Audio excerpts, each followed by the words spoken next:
Hola, ¿cómo estás? Muy bien.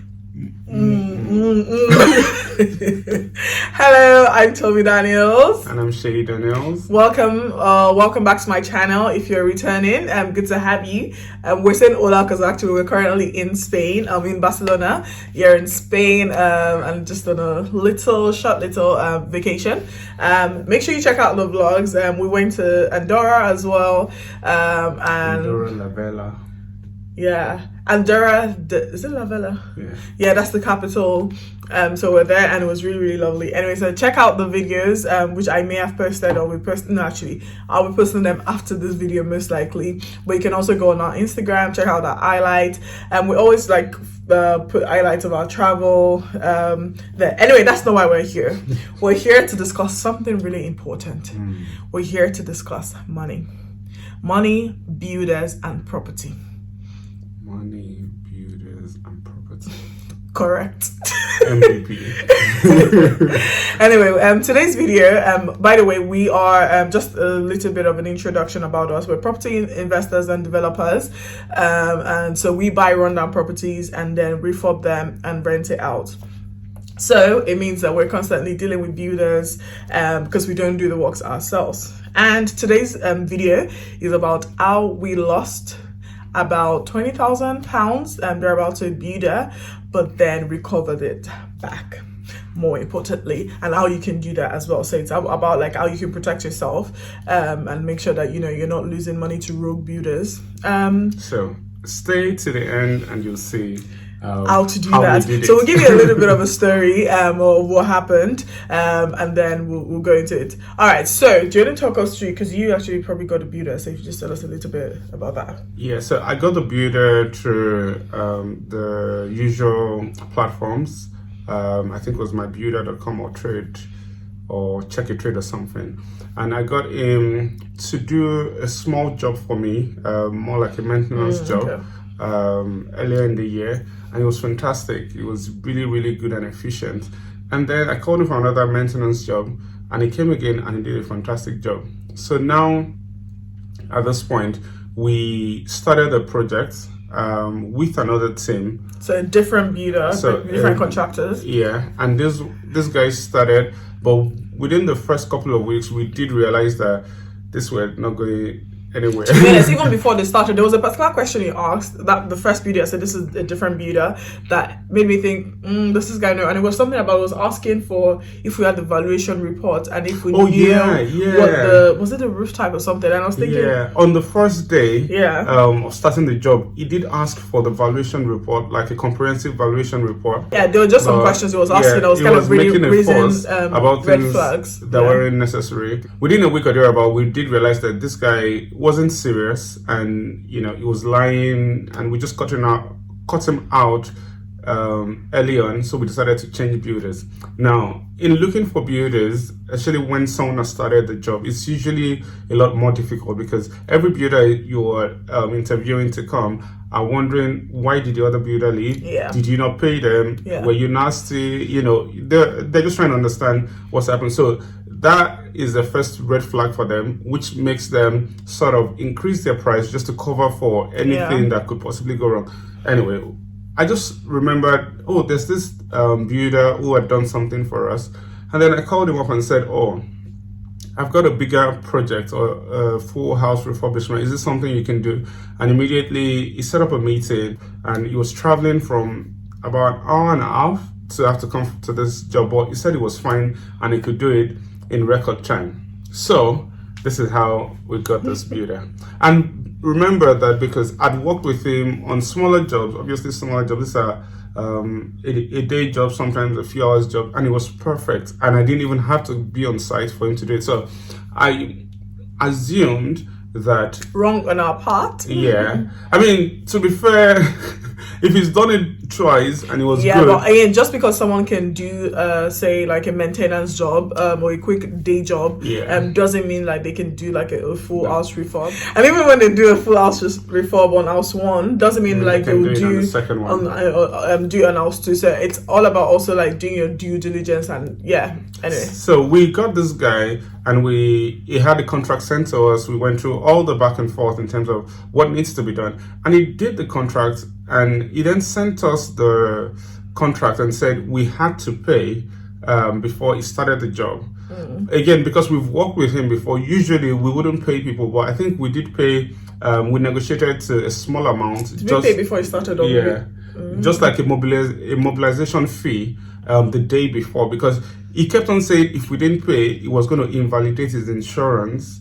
Oh yeah, I think I remember that. Yeah, and things By like the way, that. this is something else we don't do anymore. Like we never pay you in advance, especially because when we do it, we do labor only. So the builders, we supply the materials, so they have no reason to charge upfront for that. By the way, like all of these lessons and things that we've learned is things that we then now train people on and then put to our training. So you're not having to go through the same mistakes that we made as well. But yeah.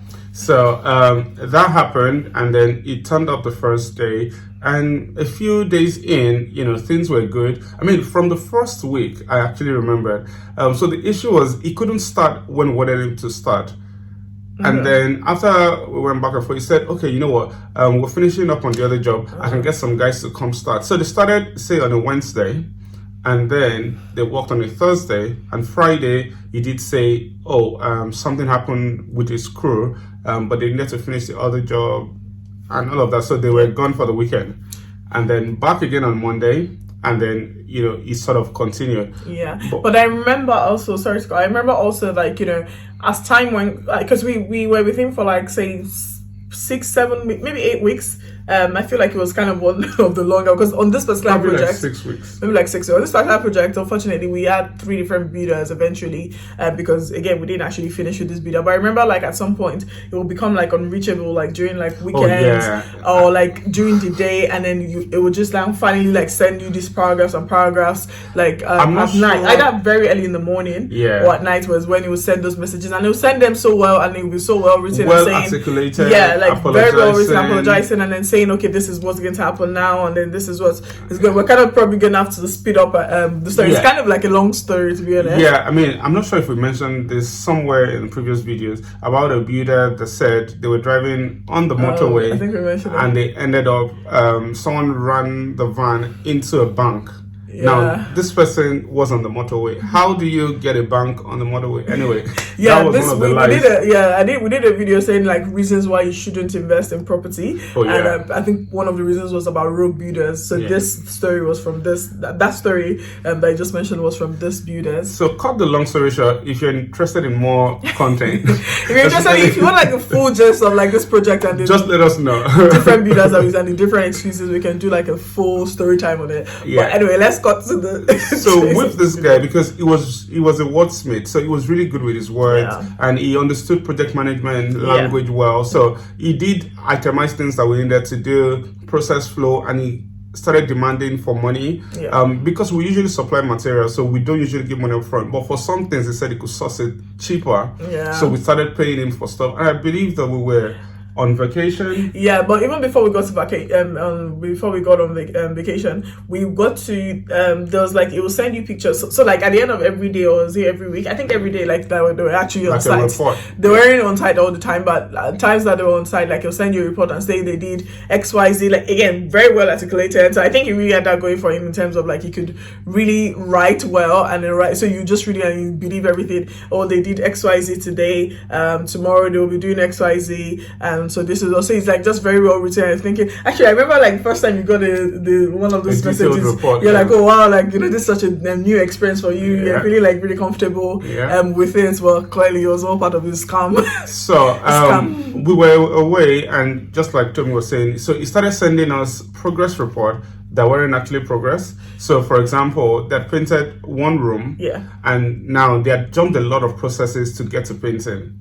And the reason he said that was because maybe they had some delays with their team. So he said they wanted to try to do things room by room. So they finished on one, well, they supposedly finished on one room and painted it. But he then started taking the picture angles from different places, saying, you know, they had painted more rooms and he was asking for more payment. Yeah. So and then one of the other ones like that as well was he put a plasterboard. He put a plasterboard, or was it? No, it was No, what do you call it?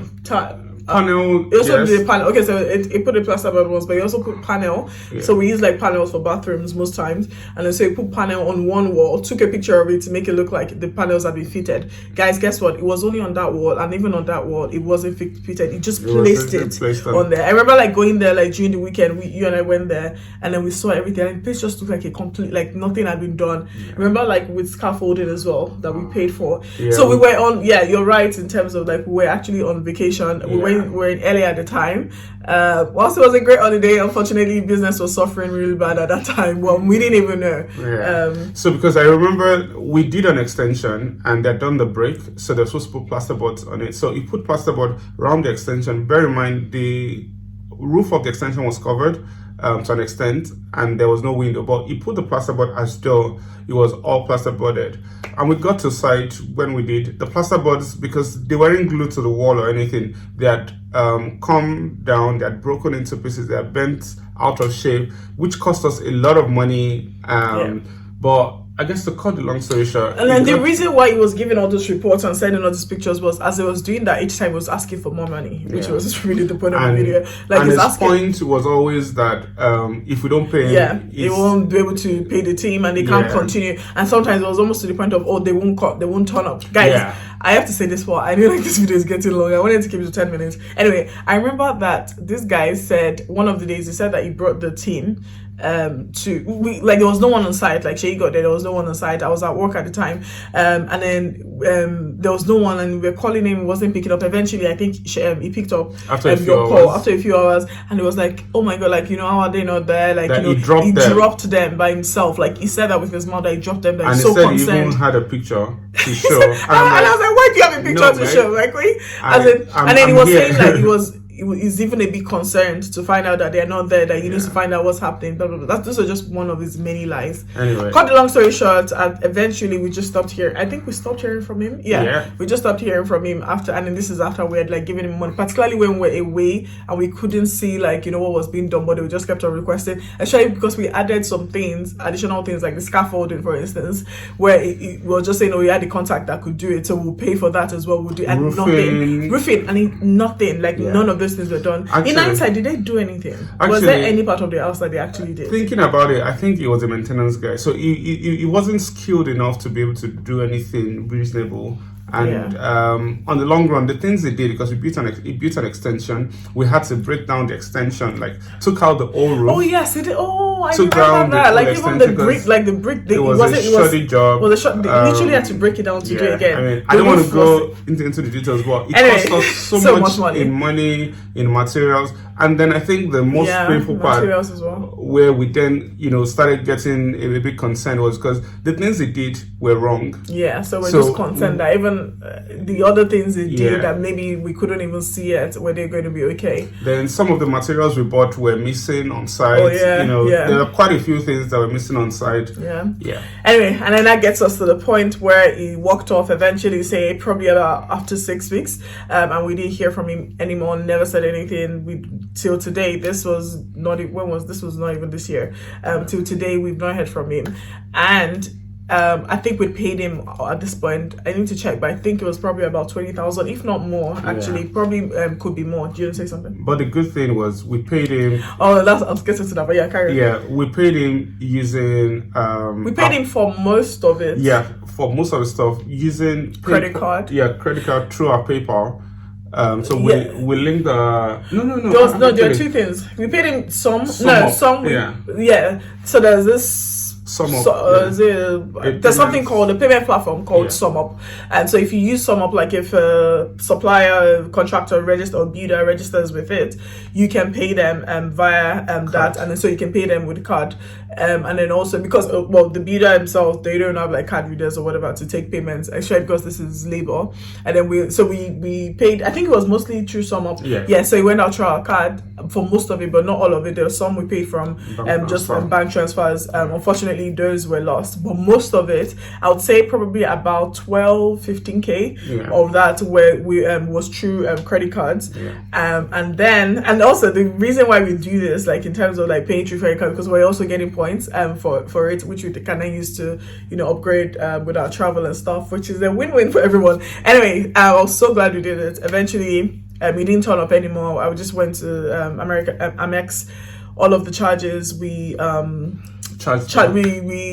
did a chat back for all of the charges, gave the reasons why, and then I think they have like 28 days to review it. So when you do that, like immediately you get refunded, but then there's a like 28 days period, I think, where they will contact like the supplier, and I guess they will give their reasons to know if it's like a valid chargeback, and if like I don't know, whatever. However, if within 28 days anyway, it can be claimed back. If it's not like a valid chargeback. But yeah, it was claimed back because it was valid, and that was how we were able to claim back about 12 to 15,000 pounds. Unfortunately, we couldn't claim back the time that was lost. Or the materials wasted. And stolen as well. So that gone. Actually, we actually reported to the police. Yeah, we had to go to the police, but again, with things like this, it's a civil matter. So the police did say that we had to give him, I don't know, like 6 months to be able to respond, or otherwise, if we're able to claim our money back any other way, we should proceed. Yeah, and so we learned the hard way, and now it's something that we try to do more and more to just protect ourselves. Obviously, we learned a lot in terms of the things we did wrong, apart from like there was so much payments that we shouldn't have even paid. Even if we were away, we should have managed it better, and such that it wasn't able to really just calm us and not do things, and then we kept on paying him money. But we actually, as I said, like all of these things that we've learned from, like we've learned the hard way, painful way, sometimes expensive way as well. Like we also like kind of train and teach about these things. So if you're interested in training about property and you want to learn more, please definitely contact us. Contact details are always in the description box, either via Instagram or email as well. Just leave a comment in the comment section. Well, not comment section, but send an email or send a DM as well, and we'll be happy to like respond and see what we can do together. But so that's how we claimed our money back.